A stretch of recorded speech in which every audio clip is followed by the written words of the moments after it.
हे पार्थ, जो कर्मयोगी होते हैं वो आसक्ति छोड़कर कर्म की सफलता और विफलता में सम बुद्धि से काम लेकर योग द्वारा परमात्मा पर आस्था रखकर कर्म करते हैं। इसे ही समत्व योगा कहते हैं।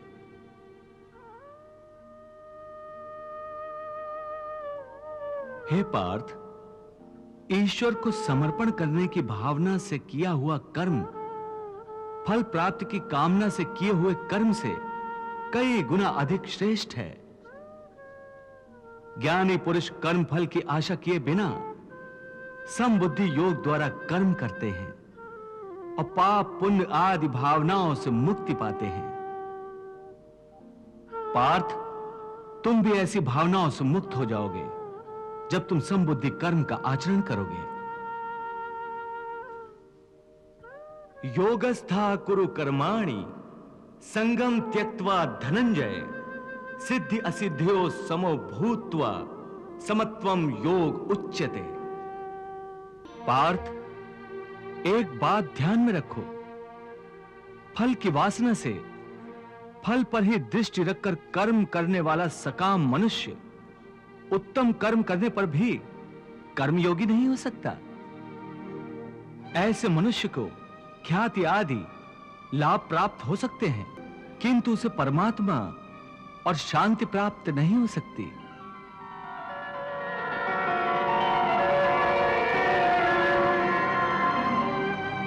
हे केशव, मनुष्य को पाप पुण्य दोनों बंधन कारक है। दोनों से भला बुरा प्रारब्ध बनता है। प्रायश्चित द्वारा पाप से मनुष्य मुक्त हो सकता है, परंतु पुण्य से वो मुक्त कैसे होगा? हे अर्जुन, पाप पुण्य, सुख दुख, यश अपयश आदि भावनाएं साधारण मनुष्य के लिए हैं, परंतु जो कर्मयोगी होते हैं वो इन भावनाओं से मुक्त होते हैं, आलिप्त होते हैं। कर्मयोगी अपनी अंतरात्मा की आवाज को परमात्मा का आदेश मानकर आचरण करते हैं। इसमें कहां आती है पाप पुण्य की भावना? हे पार्थ, यदि तुम मोह के अधीन हो गए हो तो निष्काम कर्मयोग कैसे अपनाओगे? तुम्हारी बुद्धि पर जो मोह के अंधकार का पटल छा गया है उसे ज्ञान के प्रकाश से हटा दो और अपनी बुद्धि को मोह के दलदल से बाहर निकालो।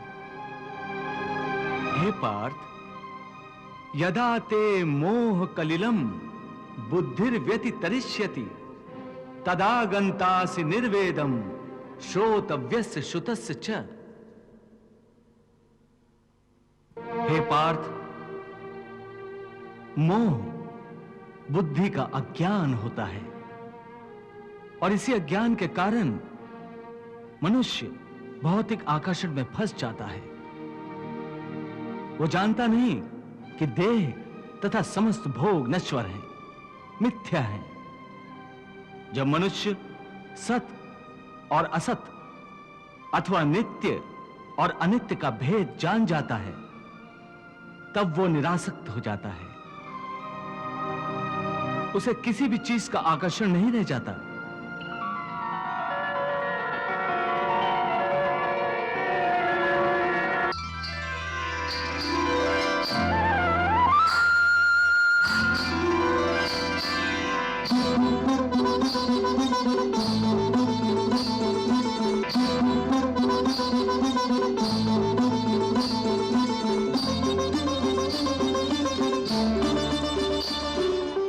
इसका दूसरा अर्थ है मोह का त्याग करना तथा मोह का लोप होने पर मनुष्य किसी भी प्रकार से किसी भी वस्तु की ओर आकर्षित नहीं होता। हे पार्थ, यथार्थ ज्ञान की प्राप्ति होने के बाद मोह का त्याग होता है। आत्मिक योग बल में वृद्धि हो जाती है। योग बल के कारण मन स्थिर हो जाता है।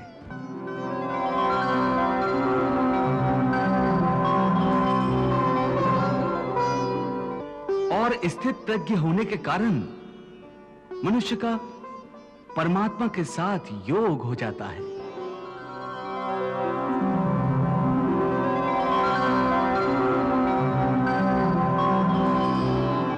पार्थ, तुम भी आत्मिक योग बल द्वारा अपनी अंतरात्मा में झांक कर परमात्मा को देखने का प्रयास करो, समबुद्धि कर्मयोग का आचरण करो और स्थित प्रज्ञ बन जाओ।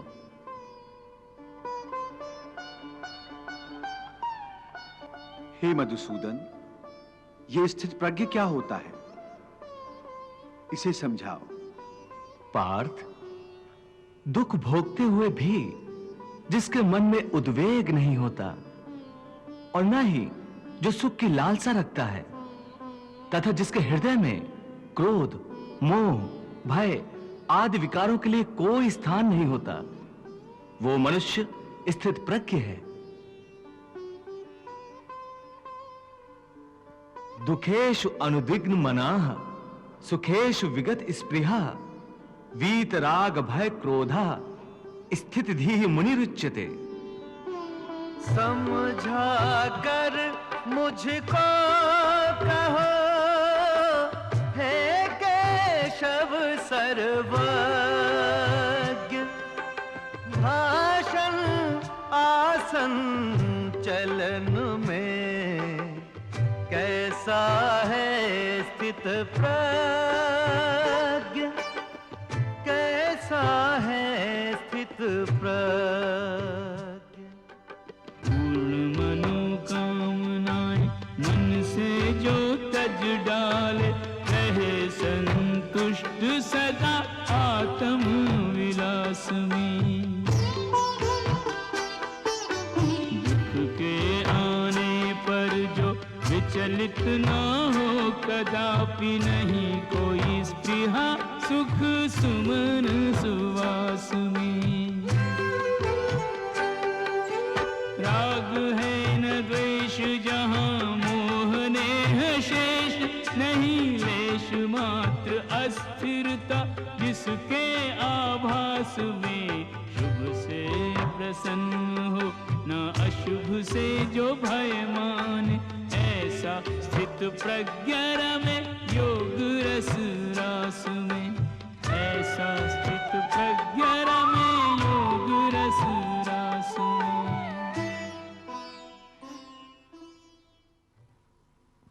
हे पार्थ, स्थित प्रज्ञ महापुरुष सुख दुख प्रत्येक अवस्था में आत्मिक शांति प्राप्त कर लेता है। परम आनंद में लीन होने से ऐसे मनुष्य को दुख और सुख कभी विचलित नहीं करते। ऐसे स्थित प्रज्ञ मनुष्य का मन उस दिए की भांति होता है जिसकी लौ स्थिर होती है, कभी डोलती नहीं।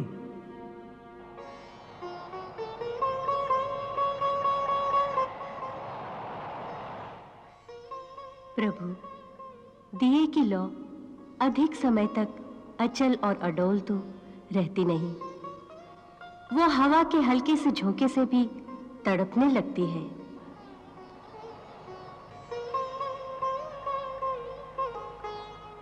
हाँ देवी पार्वती, प्रभु श्री कृष्ण यही तो समझा रहे हैं कि मनुष्य का मन कामनाओं की आंधी में रखे हुए एक दीपक की तरह होता है। कामनाओं के तेज झोंके उस दिए की बाती को स्थिर नहीं रहने देते। प्रभु ये उपदेश दे रहे हैं कि मन को स्थिर रखने के लिए मन की कामनाओं को लगाम देना चाहिए। यदि कामना को लगाम न दी जाए तो एक कामना से दूसरी, फिर दूसरी से तीसरी कामना जन्म लेती रहती है और यह सिलसिला कभी खत्म नहीं होता। जैसे जब किसी व्यक्ति के पास घर न हो तो वो मनुष्य एक झोपड़ा की कामना करता है।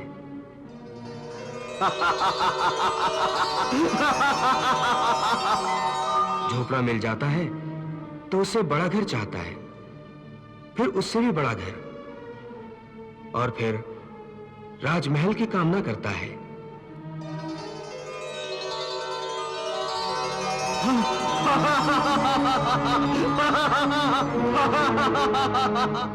उसकी एक ही कामना असीम रूप लेकर बढ़ती रहती है। तो फिर मनुष्य इन कामनाओं को कैसे लगाम दे सकता है? इसका सही और सरल उपाय यह है कि मनुष्य मन में संतोष पैदा करे।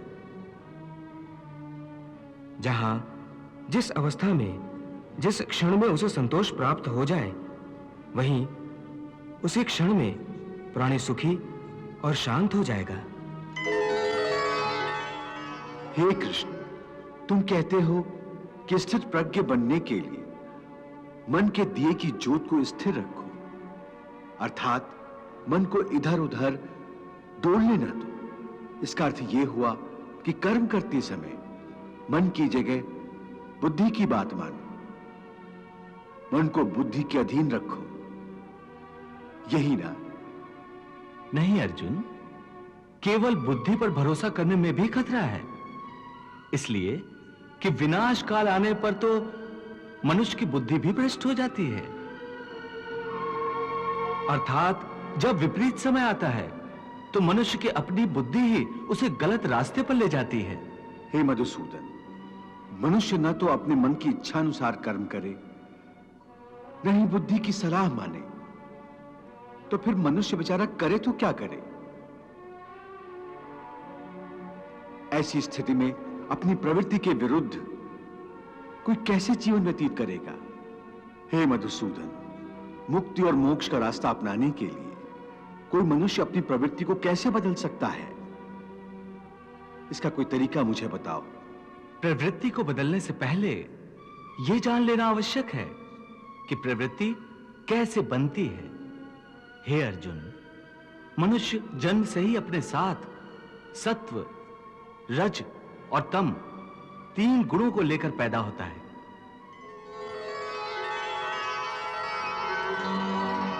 इस सृष्टि की रचना इन्हीं तीन गुणों के आधार पर की गई है। इस त्रिगुणात्मक सृष्टि में रहने वाले समस्त प्राणियों में तीनों गुण विद्यमान होते हैं, परंतु हर प्राणी के अंदर इन तीनों में से कोई न कोई एक गुण अधिक प्रधान होता है, और जिस गुण की प्रधानता अधिक होती है उस प्राणी का चरित्र वैसा ही बन जाता है। रजोगुण प्रधान पुरुष को ऐश्वर्य, ठाट बाट और राजपाट की लालसा होती है।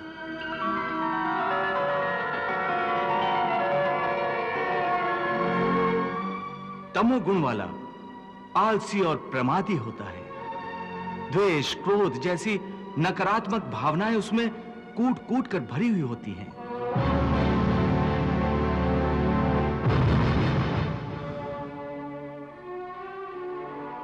और सत्व गुण वाला? सत्व गुण ही उत्तम गुण है। सात्विक मनुष्य सीधा और सच्चा होता है। वैसे तो हर मनुष्य के स्वभाव में ये तीनों गुण कुछ न कुछ मात्रा में होते हैं, परंतु जिस मनुष्य में जो गुण प्रधान होता है वो वैसा ही हो जाता है। उसकी जैसी प्रवृत्ति होती है वैसी ही रुचि हो जाती है। सो हर मनुष्य अपनी प्रवृत्ति और अपनी रुचि के अनुसार ही कामना करता है। हे केशव, तुम कहते हो कि हर प्राणी अपनी अपनी प्रवृत्ति के अनुसार अलग अलग कामना करता है, परंतु मेरे विचार में प्राणी में चाहे कोई भी गुण प्रधान हो, उसकी कैसी भी प्रवृत्ति हो, फिर भी हर प्राणी एक ही तरह की कामना करता है। अर्थात हर प्राणी केवल सुख की कामना करता है, दुख की कामना कोई नहीं करता। वो कभी दुखी नहीं होना चाहता, इसीलिए सदा सुख के लिए प्रयत्न करता रहता है, चाहे वह मनुष्य राजा हो या रंक हो, स्त्री हो या पुरुष हो। तुम ठीक कहते हो अर्जुन कि सब सुख की कामना करते हैं, परंतु सुख की परिभाषा हर एक व्यक्ति की प्रवृत्ति और रुचि के अनुसार बदल जाती है। एक साधु पुरुष को दूसरे को सुख देकर सुख मिलता है, दूसरे की सहायता करके वो खुश होता है।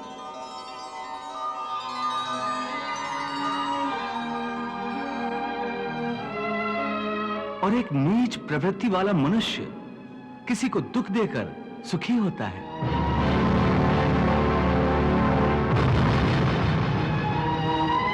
दूसरा सुखी हो तो उसे दुख होता है। इसके लिए सुख और दुख की परिभाषा अपनी अपनी प्रवृत्ति और रुचि के अनुसार हर प्राणी के लिए अलग अलग है। वैसे भी क्या किसी को स्थायी सुख प्राप्त होता है? नहीं होता। ना सुख स्थायी है, ना दुख स्थायी है। परंतु हे केशव, क्या सुख स्थायी नहीं हो सकता? सुख स्थायी कैसे हो सकता है पार्थ? ये संसार तो परिवर्तनशील है। यहां हर क्षण परिवर्तन होता रहता है पार्थ। परिवर्तन तो प्रकृति का नियम है। यहां कोई भी वस्तु स्थायी नहीं होती। तुम्हें याद होगा, मैंने तुम्हें पहले ही बताया था कि हमारे शरीर की अवस्थाएं भी स्थायी नहीं हैं।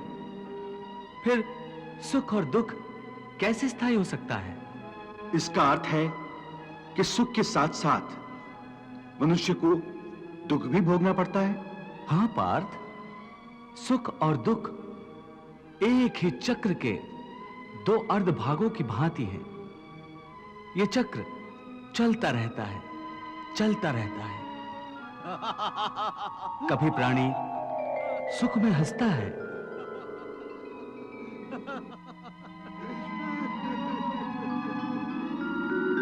वही प्राणी दुख में रोता और बिलखता है।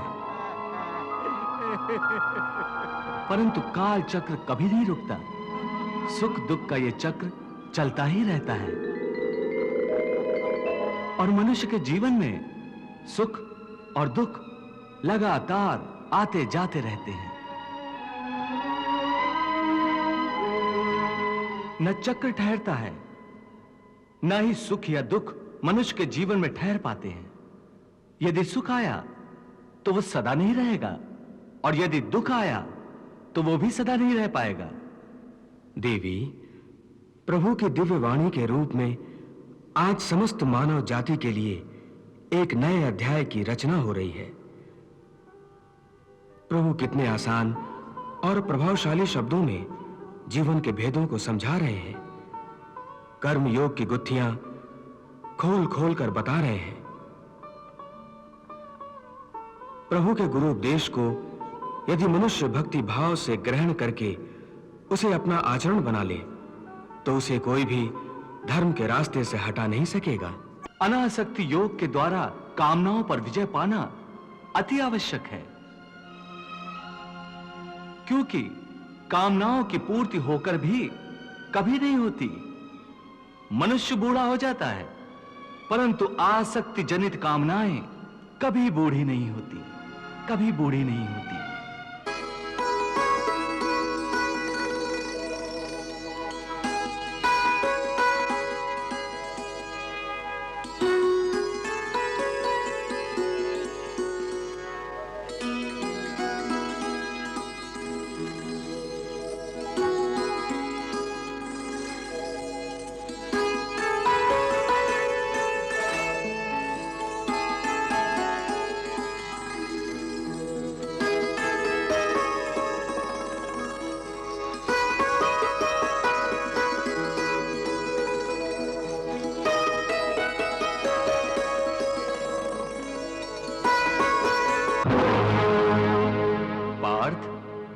एक कामना अनेक कामनाओं को जन्म देती है।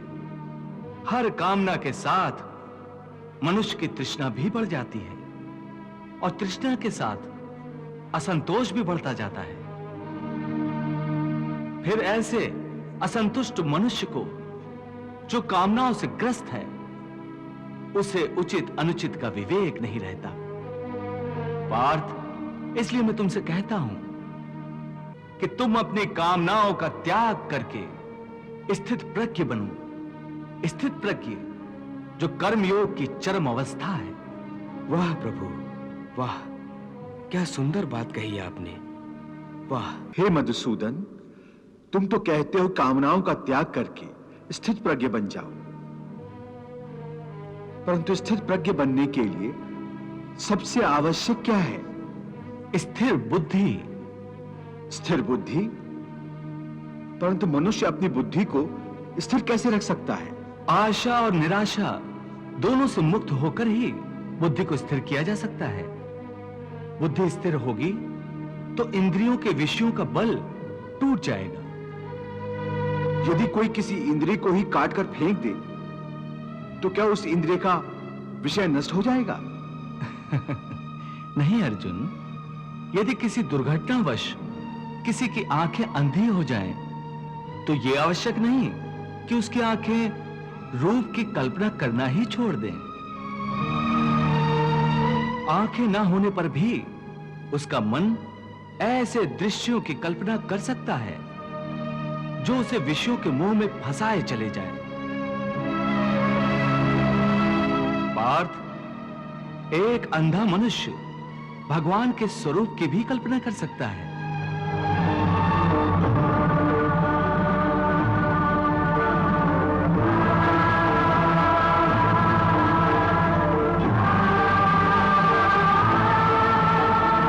और एक नारी के शरीर की भी कल्पना कर सकता है।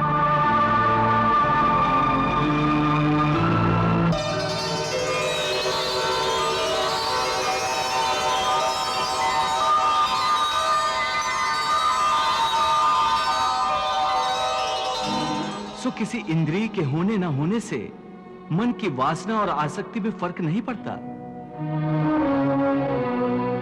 हे अर्जुन, कई लोग अपनी इंद्रियों पर बड़ी कठोरता से निग्रह करने के लिए बड़े कठिन व्रत और उपवास रखते हैं।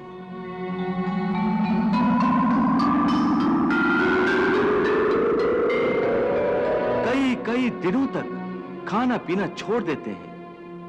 फिर भी यदि उनका मन भांत भांत के स्वादिष्ट भोजनों की वासना में ही अटका रहे, तो हठ के द्वारा किए हुए इस व्रत उपवास का क्या लाभ है?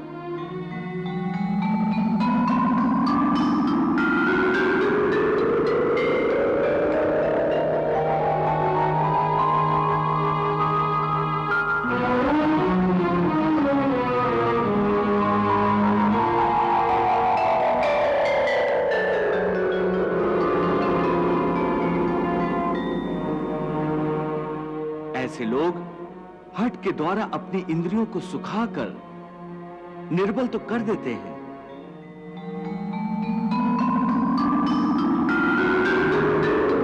परंतु इससे विषयों की आसक्ति का त्याग नहीं हो सकता।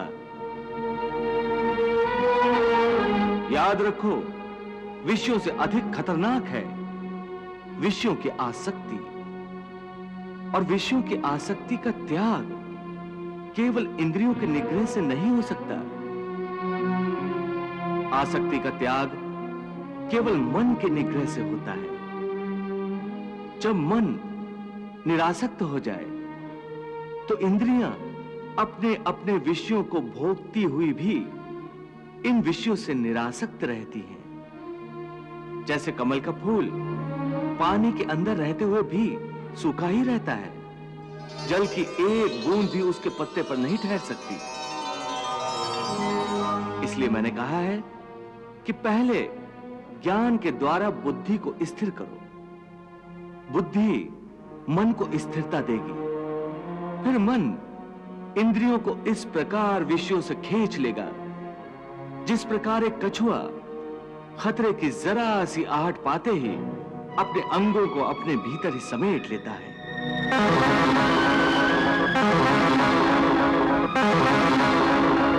हे पार्थ, यदा संघर्ते चायम कूर्मो अंगानीव सर्वशः इंद्रियाणि इंद्रियार्थेभ्यस् तस्य प्रज्ञा प्रतिष्ठिता। कछुआ चारों ओर से अपने अंग समेट के बैठे जैसे,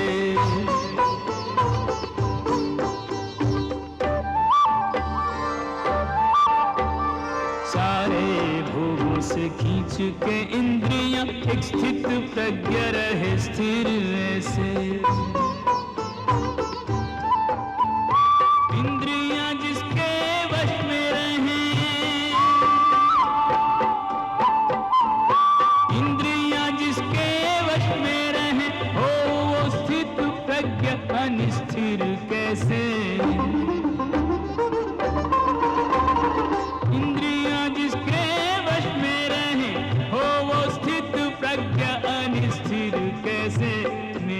परायण होके जो बैठे, मुक्त रहे वो अधर्म के भय से।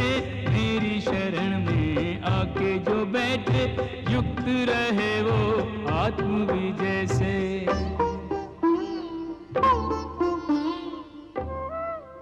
हे अर्जुन, जो भोग विलास का भक्त होता है वो परमात्मा का भक्त कैसे हो सकता है?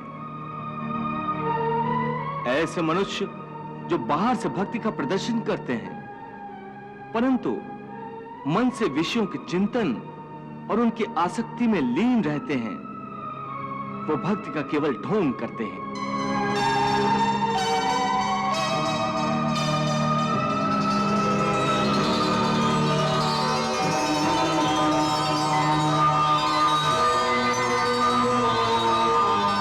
वो योगी नहीं, ढोंगी होते हैं। इन्हें मिथ्याचारी कहते हैं। विषया विनिवर्तन्ते निराहारस्य देहिनः रसवर्जम रसोप्यस्य परम दृष्ट्वा निवर्तते। कर्मेन्द्रियाणि संयम्य य आस्ते मनसा स्मरन् इंद्रियार्थान् विमूढ़ात्मा मिथ्याचारः स उच्यते। भोजन को तो छोड़ दे पर नहीं भूले स्वाद। अर्जुन ऐसा त्याग है केवल मिथ्यावाद, केवल मिथ्यावाद।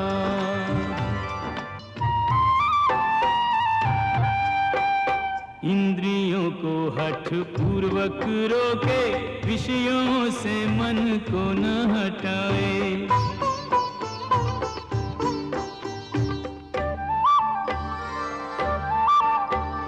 रखे व्रत उपवास परंतु न लालसा छूटे न लोभ ही जाए। मन में कुछ आचरण में कुछ है, मन में कुछ आचरण में कुछ है, दोनों का नहीं मेल मिलाए। मन में कुछ आचरण में कुछ है, दोनों का नहीं मेल मिलाए। ऐसा मूढ़मति अज्ञानी मिथ्याचारी दंभी कहाए। ऐसा मूढ़मति अज्ञानी मिथ्याचारी दंभी कहाए।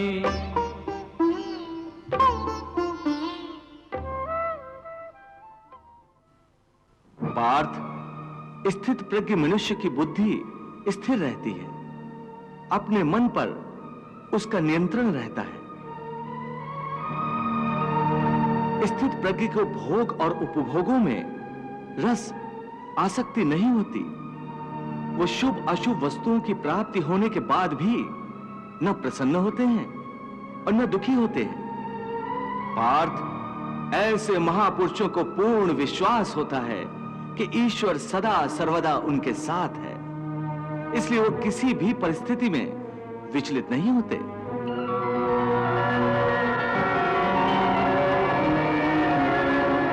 ये कहना आसान है केशव, साधारण मनुष्य के लिए इस मानसिक स्तर पर पहुंचना बहुत कठिन है। इसके लिए सांसारिक मनुष्यों को किसी दैवी सहायता की आवश्यकता होगी। तुमने ठीक कहा अर्जुन। भगवत कृपा के बिना कोई भी कार्य सिद्ध नहीं हो सकता। इसलिए मनुष्य को अपने पुरुषार्थ के साथ साथ प्रभु की भक्ति का भी आश्रय लेना चाहिए। हे अर्जुन, परमात्मा की भक्ति करने से मन सात्विक हो जाता है और विषयासक्ति पूर्णतः समाप्त हो जाती है। और यदि आसक्ति का नाश नहीं हुआ तो? आसक्ति का नाश नहीं हुआ तो मनुष्य का सर्वनाश हो जाता है। सर्वनाश? हाँ पार्थ, सर्वनाश। हे अर्जुन, आसक्ति के मारे हर मनुष्य किसी भी विषय के आकर्षण और मोह में फंसकर सोते जागते निरंतर उसी का चिंतन करते रहते हैं।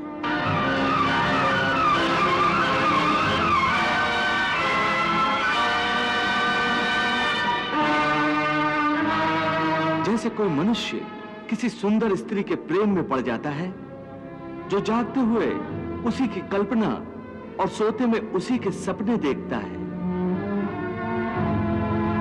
इस प्रकार निरंतर चिंतन से आसक्ति की नींव पर काम की भावना उभरने लगती है।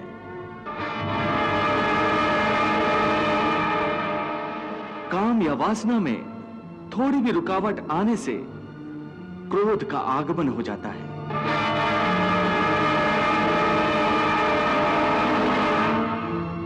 जहां क्रोध है वहां सम्मोह अथवा अविचार अथवा अविवेक भी है।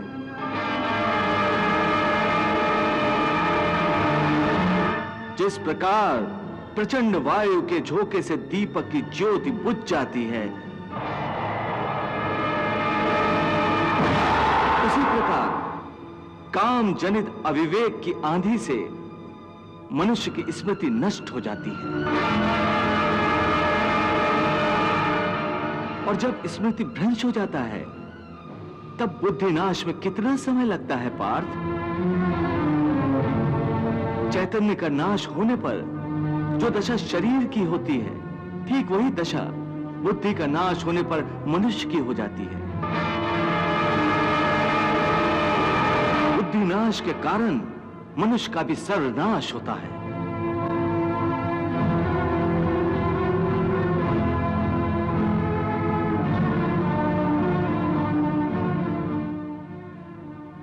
ध्यायतो विषयान् पुंसः संगस्तेष उपजायते, संगात संजायते कामः, कामात् क्रोधा अभिजायते, क्रोधात् भवति सम्मोहः, सम्मोहात् स्मृति विभ्रमः, स्मृति भ्रंशात् बुद्धिनाशो, बुद्धिनाशात् प्रणश्यति।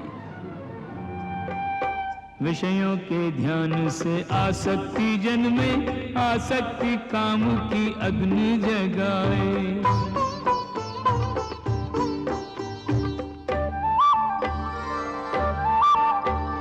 कामना पूर्ति में बाधा पड़े तो आए क्रोध जो बोझ मिटाए। क्रोध से मूढ़ता हो उत्पन्न, क्रोध से मूढ़ता उत्पन्न, ये मूढ़ता ही स्मृति विभ्रम लाए। क्रोध से मूढ़ता उत्पन्न, ये मूढ़ता ही स्मृति विभ्रम लाए।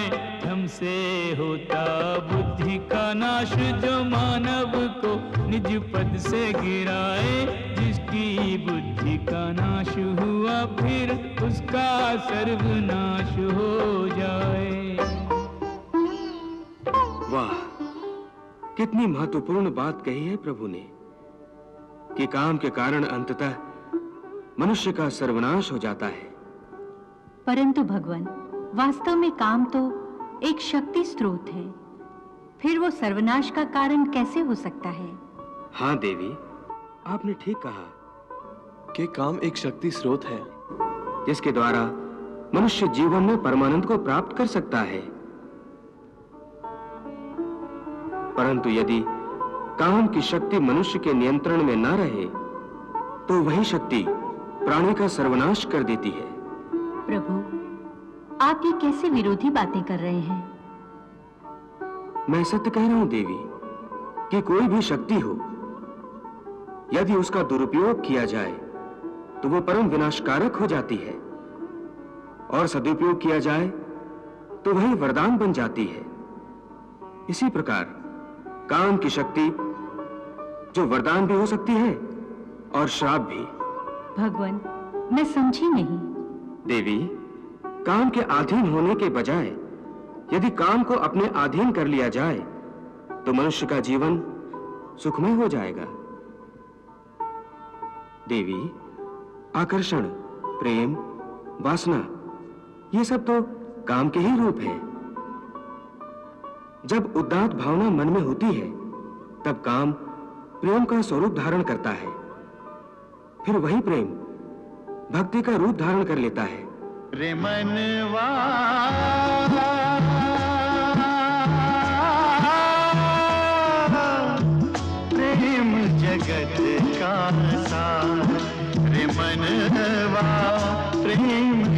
जग का सार। परंतु जब काम के अधीन मनुष्य हो जाता है तब यही काम वासना में बदल जाता है और मनुष्य को पशु बना देता है।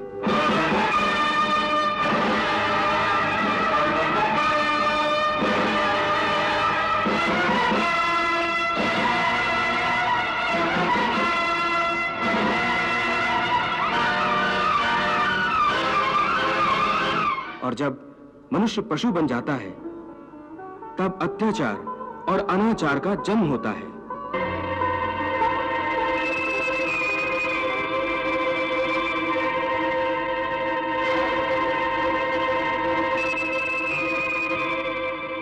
तभी काम जैसी शक्ति मनुष्य के लिए एक श्राप बन जाती है।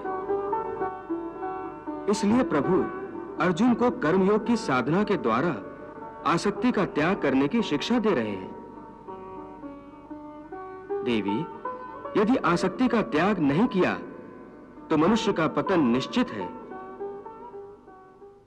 क्योंकि आसक्ति तीव्र होने पर काम की उत्पत्ति होती है और यही काम मनुष्य को सर्वनाश की ओर ले जाता है। इसका अर्थ केशव, आसक्ति सर्वनाश का मूल है? हाँ अर्जुन, इसलिए तुम्हें निरासक्त होने को कह रहा हूं, स्थित प्रज्ञ होने को कह रहा हूं, क्योंकि स्थित प्रज्ञ की स्थिति निष्काम कर्मयोग की चरमावस्था है।